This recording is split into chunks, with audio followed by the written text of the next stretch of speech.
सास के बेमतलब ताने। अरे सास हो और ताने ना दे, ऐसा कहाँ हो सकता है। लेकिन क्या हो जब सास जरूरत से ज्यादा ही ताने देने लगे तो। सुन बहू, आज घर में कुछ खास मेहमान आने वाले हैं, तो लंच पर ये सब बना देना। ये पकड़ लिस्ट, और कुछ भी कम ज्यादा नहीं होना चाहिए। वैसे तेरे बारे में जानती हूँ मैं, मेरे टाइम पर तो हमें बताने वाला भी कोई नहीं था। माँ जी कितने लोग आ रहे हैं ये तो लिखा नहीं है। खाना बच जाए तो दिक्कत, कम पड़ जाए तब तो दिक्कत ही दिक्कत है ना। क्यों? अरे सवाल पर सवाल ही करती रहती है, ये ठीक नहीं है। मेरे टाइम पे तो मजाल है कि हमारे मुंह से चू भी निकले। वो क्या है ना माँ जी, मैं खाना उसी हिसाब से बनाने का सोच रही हूँ। कहीं खाना कम ज्यादा बन गया तो आप तो मुझे पाताल में ही डाल देंगी ना। मेरे टाइम पे तो हम इतना बोलना क्या सोच भी नहीं सकते थे कि सास को कैसे ताने दे। अरे अरे रे माँ जी, कहाँ ताने दे रही हूँ। पर माँ जी इतना सारा खाना मैं अकेले कैसे बनाऊंगी। कोई हेल्प, कोई हेल्प। कितनी बड़ी बात बोल गई बहू। कोई हेल्प ना जी ना, वो भी सास। सास तो सिर्फ ताने देती है, ताने। हेल्प? हमारे टाइम में सास को ये शब्द बोल दो तो भूचाल आ जाता था। बाकी मैं तो अपने सास की लाडली बन गई थी, पर तू तो बहू की बहू ही रहेगी। क्यों नहीं बना पाएगी? अरे अभी तो बनाना शुरू किया नहीं और पहले ही सोच लिया नहीं बना पाऊंगी। आजकल की तुम जैसी बहुओं के ये बहाने होते हैं कि कैसे नहीं बन पाएगा। अरे मैंने भी अपने टाइम पे बनाया था, अरे बल्कि इससे भी ज्यादा खाना बनाया था, तो तुझसे क्यों नहीं होगा? हैं? सब होगा जा।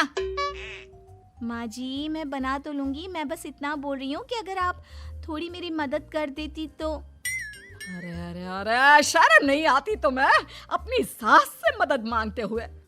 हमने अपने टाइम पर कभी अपनी सास से ऐसा नहीं बोला। सच में आजकल की लड़कियां तो बहुत ही छुई मुई सी होती हैं। जरा सा काम देखा नहीं कि बस पहले मदद मांगने दौड़ने लगती है। अरे अब ये सब बहाने नहीं चलेंगे। हाँ, जा जाकर खाना बना। हमारे टाइम पर हम ये करते थे, हमारे टाइम पर हम वो करते थे। हाय रे ताने। फिर शाम को। अरे बहू कहाँ चले गए? मुझे ये सामान पकड़ा जरा। हमारे टाइम पर मजाल है कि हम सास के साथ खड़े ना हो। हाय रे क्या करूं, बस कोमल तैयार हो जा ताने खाने के लिए। काश इस औरत के समय में मैं होती तो देखती ये क्या क्या करती थी अपने टाइम पर। माँ जी यही हूँ, बस चिंटू को पढ़ाना था। अरे हमने भी बच्चे पढ़ाए हैं हमारे टाइम पर, चिंटू को बाद में पढ़ाना। जा पहले वो कर जो कहा है। बहू बेचारी क्या करती, बच्चे को छोड़कर लग जाती है सास के साथ। हमारे टाइम पर ना। फिर तो सास बोली जा रही थी और बहू सुनी जा रही थी। अगले रोज। क्या हो गया चिंटू, क्यों रो रहा है? माँ कल कितना कहा था आपसे कि पढ़ा दो, लेकिन आपको तो मेरी पढ़ाई की कोई वैल्यू ही नहीं है। देखिए कितने कम नंबर आए। अरे कोई बात नहीं बेटा, फेल तो नहीं है ना। वाह बहू वाह, मेरे टाइम पर तो हमारे बच्चे के कम नंबर फेल ही कहलाते थे। ना पढ़ाती हो ना घर का काम करती हो। हमारे टाइम पर तो। सास की इस बात पर इस बार बहू का पारा हाई हो जाता है। वो सोच लेती है कि अब तो वो पति से बात करके ही रहेगी। अगले दिन। माँ जी सारी सफाई हो गई, मेरी कमर टूट रही है, मैं जरा सोने जा रही हूँ। सोना? अरे हमारे टाइम पर तो हम ये जानते भी नहीं थे कि आराम क्या होता है। पागल हो गई है क्या? रुक अभी। देख उस कोने में देख, मुझे कितनी धूल दिख रही है। और बिस्तर के नीचे तो देख कितना काला पड़ा है। और पर्दों के पीछे खिड़की पर देख जाले लगे हुए हैं, वो कौन साफ करेगा? ऐसी सफाई होती है क्या? जा फिर से कर। मैं तो घर में एक दिन का गंदगी नहीं आने देती थी, लेकिन जब से तू आई है घर की हालत ही खस्ता कर दी है। अरे माँ तो तू कहाँ गई? तू भी तो यही है। वैसे माँ मैंने कभी तुझे सफाई करते नहीं देखा। जब से ये आई है न जाने आप में कौन सा सफाई का कीड़ा चला गया है। हाय रे, हमारे टाइम पर तो पति कभी बीवी की तरफ से बोल दे तो समझो घर का बंटवारा, और यह घर तो मेरे ही नाम से है। तो बेटा निकल ले बीवी को लेकर। हमारे टाइम पर तो। अरे कैसी बात कर रही हो माँ, मैं तो बस मजाक कर रहा था। इतनी कम सैलरी में मैं कहाँ अलग रह सकता हूँ। माँ जी प्लीज़, मैंने अभी पूरा घर साफ किया है और इन जालों को झाड़ूंगी तो फिर से पूरी गंदगी हो जाएगी। फिर से सारे घर के झाड़ू। ना माँ जी ना। हमारे टाइम पर तो मैं दिन में 10 बार झाड़ू लगाती थी, हमने नहीं किया है क्या? मायके से कोई तो संस्कार लेकर आई होगी ना तू बहू, क्या कुछ भी नहीं। तभी पति आ जाता है। बहू पति की तरफ देखती है कि शायद वो उसे उसकी माँ के प्रकोप से बचा सके, लेकिन नहीं, उल्टा उस दिन की माँ की डांट की बात से तो पति के तेवर ही बदल जाते हैं। देखो माँ जो करती है करती रहो, माँ बड़ी है, जो कहती है सही तो कहती है। बस पति का ये कहना और बहू का पारा 7वें आसमान में। एक इनके भरोसे मैं सब सह रही थी, लेकिन आज तो इन्होंने मेरा ही साथ छोड़ दिया माँ के लिए। अब तो इन लोगों को सबक सिखाना ही होगा। फिर एक दिन, बहू ये कौन है और तुम्हारे साथ क्या कर रहा है? और ये हाथ, अरे हाथ छोड़ मेरी बहू का। कौन हो तुम? माँ जी वो कोई नहीं माँ जी, माफ कर दीजिए। बहू घबराने का नाटक करती है। अरे क्यों डर रही हो तुम? मैं हूं ना तुम्हारे साथ। आंटी जी, मैं इसका बॉयफ्रेंड हूँ और मैं इससे मिलना आया हूँ। कोई समस्या? बोलिए। बोलेंगी क्या? यही कि इनके टाइम पर तो इन्होंने न जाने कितने ही बॉयफ्रेंड बना बना कर छोड़ दिए हैं। क्यों माँ जी, यही कहने जा रही थी ना आप? अब क्या था, सास की बोलती बंद। कैसे कहे कि उनके टाइम पर। बहू ये सब ठीक नहीं है। मेरे टाइम पर। हाँ हाँ आंटी जी, क्या आपके टाइम पर क्या? जरा हमें भी बताइए ना। अरे हमारे टाइम पर बॉयफ्रेंड कुछ नहीं होता था। सास की आंखों की शर्म होती थी। अरे पति के अलावा किसी और से बात भी नहीं करते थे हम लोग। ये क्या चल रहा है बहू? चल क्या रहा है आंटी? ये तो परेशान है आपके घर में आकर। आप हर बात पर इसे सुनाती रहती है, ताने माने। अब इससे बर्दाश्त नहीं होते तो मैंने सोचा क्यों ना मैं इसे अपने ही घर ले जाऊं, कम से कम आराम से तो रहेगी। वाह रे, हमारे वक्त में तो ऐसा नहीं होता था कि सास के ताने बर्दाश्त नहीं तो किसी और के साथ चली जाओ। अब नहीं होता तो नहीं होता माँ जी। मैं भी तो कल को अपनी बहू को कुछ अपने वक्त की सुनाऊंगी ना कि सास के ताने समझ में नहीं आ रहे थे अपने वक्त में, तो मैं अपने बॉयफ्रेंड के साथ चली गई। वाह, फिर तुम्हारी बहू को समझ में आएगा कि तुम कितनी मॉडर्न थी अपने वक्त में। अरे चुप, बिल्कुल चुप।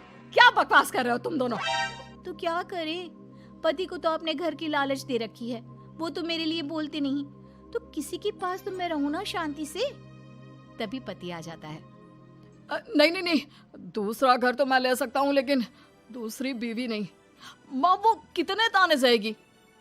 मुझे मेरी गलती का एहसास हो गया है। चलो हम कहीं और रहेंगे। अरे नहीं, हमारे जमाने में। फिर माँ जी? मतलब मैं कैसे रहूंगी तुम लोगों के बिना? बहू मुझे माफ कर दे।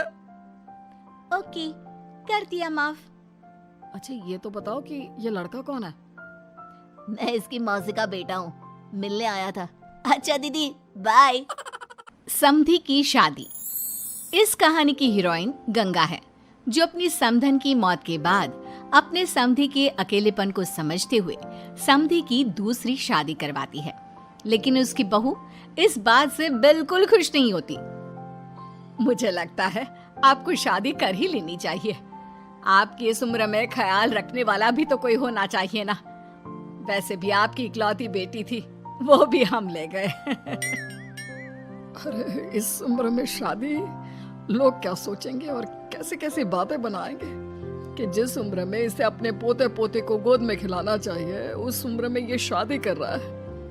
ऊपर से नव्या क्या सोचेगी मेरे बारे में कि माँ को गए हुए 1 साल भी नहीं हुआ और पापा ने दूसरी शादी कर ली। मुझे नहीं लगता इस शादी से नव्या को कोई परेशानी होगी। उल्टा उसे खुशी मिलेगी कि उसकी गैर मौजूदगी में उसके पिता का कोई ख्याल रखने वाला है। क्यों नव्या, सच कहा ना? हाँ मम्मी जी, आप सही बोल रही हैं। ये बोलकर वो अंदर चली जाती है। लीजिए, अब तो आपकी बेटी ने भी हाँ बोल दिया। रही लोगों की बात, तो लोग तो कभी किसी की खुशी देखकर खुश हो ही नहीं सकते। अगर आप लोग खुश रहेंगे तब भी वे बातें बनाएंगे, और अगर आप दुखी भी रहेंगे तब भी बातें बनाएंगे। इसलिए अच्छा यही होगा समधी जी कि आप उनके बारे में सोचना छोड़ ही दीजिए। समधी को सास की बात सही लगती है। वो भी सोच लेते हैं कि बच्ची जिंदगी के लिए कोई हमसफर बना ही लेंगे। आप ठीक बोल रही हैं। जब मेरी प्यारी बिटिया नव्या और उसके ससुराल वालों को मेरी इस उम्र में दूसरी शादी से कोई दिक्कत नहीं, तो परेशानी कुछ है ही नहीं। ऐसे ही सास समधी की दूसरी शादी करवाती है और फिर समधी के घर आ जाती है बहू की नई माँ। कुछ दिनों के बाद बहू अपने मायके अपने पापा और नई माँ से मिलने आती है। मेरा बच्चा कितने दिनों बाद मुझसे मिलने आई है। इधर बैठ, मैं तेरे लिए कुछ अच्छा सा बना कर लाता हूँ। तेरे फेवरेट पास्ता खाएगी ना? पापा आप क्यों? वो कहाँ है? उनसे बोल दीजिए आप मेरे ही पास बैठकर बातें कीजिए ना। उन्हें क्यों लेकर आए? कोई चैरिटी थोड़ी ना कर रहे हैं। इस उम्र में घर मिल गया, और क्या चाहिए? तभी नई माँ घर में आती है। बेटी की बात सुन रही होती है और सुनकर बहुत दुखी हो जाती है। वो अच्छा, तुम्हारी नई माँ वो जरा किसी काम से बाहर गई हुई है, आती होगी। मैं तब तक तेरे लिए कुछ अच्छा सा बना कर लाता हूँ। ठीक है पापा। लगता है नई माँ के पैर बाहर ही रहते हैं, और आपको ही बनाकर खिलाना था तो क्या करे, छोड़िए। ये बोलकर वो घर में घूमने लगती है और चीजों को देखती है। इनको घर में आए हुए थोड़े दिन नहीं हुए और ये घूमने भी जाने लगी है, वो भी पापा को घर में अकेला छोड़कर। आने दो, एक बार इनकी खबर लेती हूँ। वैसे घर को तो बड़ा सजा कर संवार कर रखा है। चलो, ये तो खूबी है, कम से कम पापा को साफ कर का शौक भी है। इतने में नई माँ घर में आती है। अरे नव्या बेटा, तुमने पहले बताया होता तो मैं जल्दी घर आ जाती। तुम्हें नहीं पता मुझे तुमसे कितनी सारी बातें करनी है। कैसी हो बेटी? बेटी? हाँ, वैसे अब तो मैं आपकी बेटी हो ही गई हूँ, ना चाहते हुए भी। खैर, आप गई कहाँ थी? शादी हुए कुछ दिन भी नहीं हुए और आपने घूमने जाना भी शुरू कर दिया। पापा का ख्याल रखने के लिए शादी करवाई है आपकी, जानती है ना? नव्या, ये तुम क्या बोल रही हो? मैं कहीं घूमने नहीं बल्कि एक दोस्त से मिलने गई थी। उसकी तबीयत थोड़ी ठीक नहीं, इसलिए वो क्या है ना, शादी के चलते उससे मिलना नहीं हो पाया तो आज चली गई। अच्छा, वो भी पापा को यूं घर पे अकेला छोड़कर? आपके लिए आपका ये परिवार ज्यादा जरूरी है या आपकी दोस्त? देखिए, ये ठीक नहीं है। इतने में पिता आ जाते हैं। अच्छा, तुम आ गए। आओ, चलो तीनों मिलकर बैठ के खूब सारी बातें करते हैं।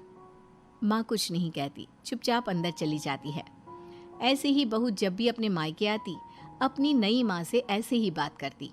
नई माँ बहू के इस बर्ताव से परेशान होकर उसकी सास को बताती है। देखिए माना, वो बेटी है, लेकिन मैंने भी शादी की है। वो बेटी कम, सास सा व्यवहार ज्यादा करती है। अब छोटी है तो कुछ कहना ठीक नहीं लगता। बाकी शादी का रिश्ता लेकर तो आप आई थी, इसलिए आपको बता रही हूँ। मैं शादी करके बहुत पछता रही हूँ। अरे परेशान ना हो, मैं बहू से बात करती हूँ। तभी थोड़ी ही देर में बहू ससुराल आ जाती है। बहू कहाँ थी अब तक? तुम्हें पता है क्या टाइम हो रहा है? अब माँ जी, मैं अपनी एक सहेली से मिलने गई थी, और माँ जी अभी तो 7 बज रहे हैं। अरे इतना लेट कोई घर आने का टाइम है? आज के बाद 6 बजे के बाद तुम घर आई तो तुम्हें घर में एंट्री नहीं मिलेगी। सास बहू के साथ बिल्कुल वैसा ही व्यवहार करती है जैसा वो अपनी नई माँ के साथ कर रही होती है। न जाने माँ जी को क्या हो गया है। मैं कितनी खुश थी कि मायके जैसा ससुराल मिला है। सासू माँ इतनी अच्छी थी। फिर अगले रोज, बहू, मेरे बेटे को पौष्टिक खाना दिया कर। क्या ये पास्ता पिज्जा बनाती रहती है? इसलिए शादी नहीं करवाई थी मैंने अपने बेटे की। ठीक है माँ, मैं बना दिया करूँगी ऐसा खाना। लेकिन माँ जी, आपको हुआ क्या है? पहले तो कभी आपने ऐसा नहीं किया, तो ये अचानक से मुझसे कोई गलती हो गई है क्या माँ? क्यों? ऐसे नहीं बोल सकती। समझ ले, ये तेरी सास का हुक्म है। ऐसे ही सास बहू को अपने सास वाले तेवर दिखाकर कभी डांटती तो कभी ताने मारती, पर बहू बेचारी बिल्कुल समझ नहीं पाती। एक दिन बहू, ये क्या बेफिजूल खर्चा करती रहती है? परसों ही तुमने अपने लिए एक साड़ी ली थी और आज फिर से। तुम्हें क्या लगता है पैसे क्या पेड़ पर होते हैं कि जब मन करा तोड़कर सामान ले लिया करा? हैं? वो माँ जी बहुत अच्छी लगी तो ले आई। अच्छी लगी तो ले आई। यहाँ मेरा बेटा अपना खून पसीना एक करके पैसा कमा रहा है और तुम उसी पैसे को बर्बाद करने में कोई कसर नहीं छोड़ती। माँ जी आप मुझे ऐसा क्यों बोल रही है? मैं आज के बाद कभी शॉपिंग पर नहीं जाऊंगी, लेकिन प्लीज आप मुझसे ऐसा बर्ताव मत कीजिए। इससे पहले कभी आपने मुझे छोटी छोटी चीजों के लिए नहीं डांटा। ये अचानक ऐसा क्यों? मुझे बिल्कुल अच्छा नहीं लग रहा। देख बहू, मैंने तेरे साथ जब टिपिकल सास जैसा बर्ताव किया तो तुझे इतना बुरा लगा। सोच, तेरी नई माँ को कैसा लगता होगा जब तू उनके साथ हमेशा ऐसा बर्ताव करती है। तो माँ जी आपने इतना सब कुछ बस इसलिए किया? आप मुझसे नाराज नहीं हो, गुस्सा नहीं हो? नहीं बहू, मैं तुझसे गुस्सा क्यों होंगी? मैं तो तुझे बस इतना समझाना चाहती हूँ कि अपनी नई माँ से सास जैसा बर्ताव करना बंद कर दे। उनको बिल्कुल अच्छा नहीं लगता। वो तेरे पास आना चाहती है, तुझे समझना चाहती है, वो सच में तेरी माँ बनना चाहती है। तो उनके साथ सास जैसा बर्ताव बंद कर और एक अच्छी बेटी बन। अब बहू को सास की बात समझ में आती है और वो बहू जैसा बर्ताव करती है।